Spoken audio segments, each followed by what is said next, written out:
Kristen's question lesson session where you ask her a bunch of stuff.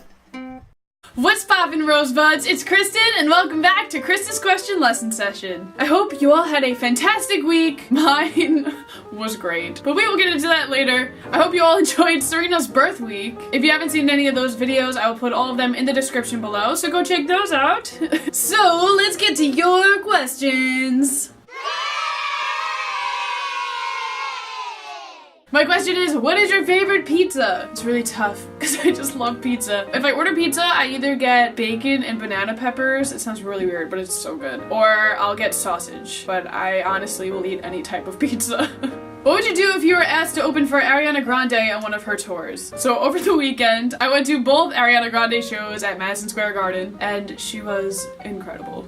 But if anyone ever asked me to open for her, I would probably die. Honestly, she has to be one of my favorite artists ever. Tomorrow is exactly 1 year of this iconic tweet. How do you feel? It makes me so happy. You guys have officially been my Rosebuds for a year.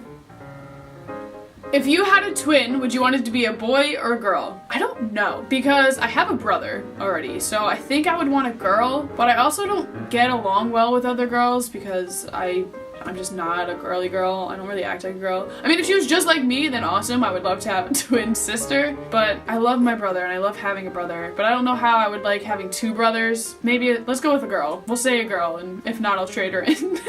And lastly, what are 3 things that are on your bucket list? 1 is to save one person with my music. If I can do that and have someone come up to me and say, hey, I heard this song you wrote and you saved my life. That is one thing I need to hear. 2 is to travel the world. I want to go everywhere, from Italy to Australia to China. I don't know. I just want to go everywhere and just see everything. Or at least just travel all 50 states. But I want to see everywhere. And 3 is to sell at Madison Square Garden. It's been on my bucket list since I was like 8. So, hopefully. Alright guys, so this week I had you guys ask questions about holding grudges. Back in the day, I used to be a huge grudge holder, and I've learned in the hardest way possible not to hold grudges. So I thought it would be a really good topic to talk about and kind of help you guys out with that one. So, let's get to your questions. What's the easiest way to let go of holding a grudge? I guess it kind of depends on the situation. It depends on what the person did to make you hold a grudge against them. Sitting with the person and talking it out and kind of trying to get their point of view is always a good start, but if you really just want to let it go, it's best to just tell them, hey, let's just start over, start fresh. It's always really helpful to try and see from their point of view, because everyone does something for a reason, and if they have no explanation, then you say, okay, it's over with and I need to move on. But the best way is to try and get rid of the negativity and to try to see where they're coming from, and just remember that what's past is past and you can't go back, you can't change it, and all you can do is move forward. And if you want to let go of this grudge, let go of the grudge, but don't focus on the negative aspect of the situation, because then you're not going to be able to let go so easily. What do you do if you want to let go of a grudge with somebody but you don't want to be their friend again? At that point, it's kind of the same thing. You can say to them, hey, you know, we can start over, we can let this go, the past is in the past, but just because you forgive somebody or because you're letting something go doesn't mean you're necessarily going to trust them again and you're going to go back to being best friends if something happened in a friendship or a relationship or whatever. But always make sure, if that's the case, that you're honest with that person and you say to them, hey, I'm glad you apologized, or hey, I want to start this over, or I forgive you, I've moved on, I'm over it, but I'm never gonna trust you again, or we're never gonna be best friends again, or I'm never gonna love you again. You know, it's always good to be honest, just so there's no false hope with the other person, but just try and see from their point of view and let it go, but you don't have to trust them again.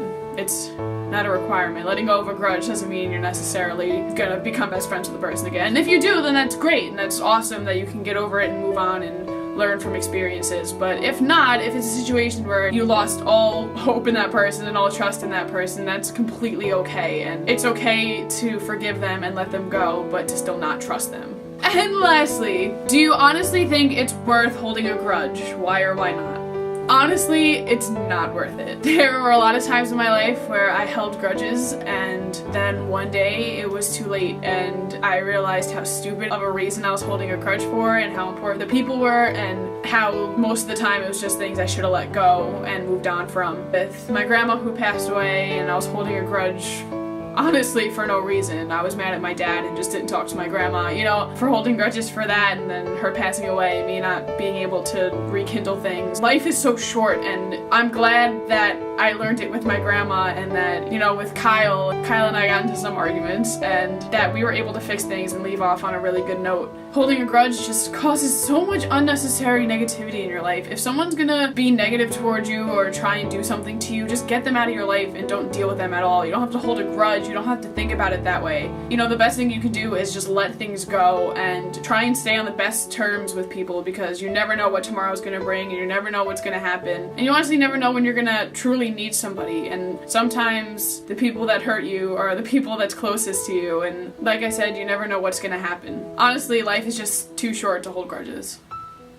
Alright guys, thank you so much for watching this week's KQLS. Stay tuned for my cover, that'll be out on Wednesday, and my next Random Friday video. I hope you all have an amazing week. Follow me on Twitter, Instagram, Facebook, all that I'll put right here. Also, email me if you have any questions or need some advice and don't want to be on KQLS. This is my advice email, adviceFromKristen@gmail.com. So email me there, tell me your stories. I love talking to you guys, so please do that. Check out my new website, KristenRoseMusic.com. And I think that's about it. Thank you guys again for watching. I love you. Go out and make somebody smile. And Rosebuds, I'll smell you later.